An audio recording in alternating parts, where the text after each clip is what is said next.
जंगल में एक शेर रहता था। वो क्या करता था कि आए दिन जानवरों को पकड़ पकड़ कर खाते रहता था। इससे सभी जानवर डरे हुए थे। सभी ने सोचा क्यों ना एक सभा बुलाई जाए। सभी जानवर सभा में इकट्ठे हुए और उन्होंने निर्णय लिया कि हम खुद ही एक एक करके शेर के पास चले जाएंगे और जाकर शेर को इस बारे में बता दिया। फिर शेर ने बोला, कोई बात नहीं, ठीक है, तुम लोग एक एक करके आना और मेरा भोजन बन जाना। उसके बाद एक दिन एक छोटे खरगोश की बारी आई। वो बहुत रोने लगा, अपनी माँ से बोलने लगा, माँ माँ मुझे तो शेर खा जाएगा माँ। और उसकी माँ भी बहुत रोई कि नहीं बच्चे, मैं तुम्हें जाने नहीं दे सकती हूँ।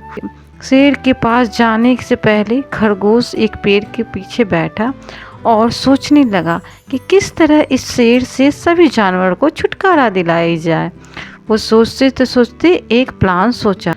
फिर दौड़ते दौड़ते खरगोश शेर के पास पहुंचा। चूँकि जाने में देरी हो गई थी, शेर बहुत गुस्से से दहाड़ा, अरे खरगोश, तुम कहाँ रह गए थे?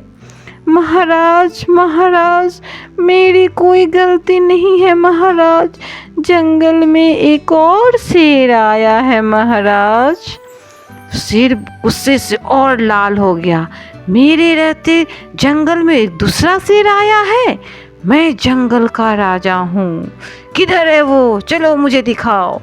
खरगोश बोला, चलिए महाराज, वो कुएं के पास है महाराज। शेर आओ देखा न ताओ गुस्से से लाल होकर पीछे पीछे चलने लगा। खरगोश उसे एक कुएं के पास ले गया।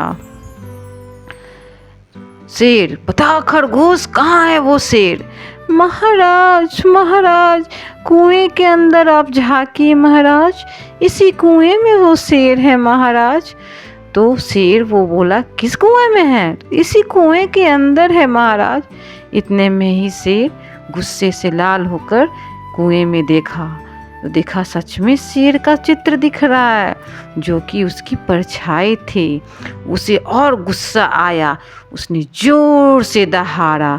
तो दहाड़ने के बाद कुएं के अंदर से भी उसकी प्रतिध्वनि सुनाई दी। इतना ही में शेर को और गुस्सा आया और उस शेर पे झपट्टा मारने के लिए वो कुएं में कूद गया और चिल्लाने लगा, बचाओ बचाओ बचाओ। खरगोश बोला, अब तुझे कोई नहीं बचाएगा, क्योंकि हम जानवरों को बहुत खाया, बहुत रुलाया, अब तुम इसी में रहो और मरो। इस प्रकार फिर वह खरगोश वापस अपने घर की ओर लौटने लगा और जाकर सभी जानवरों को ये बात बताई।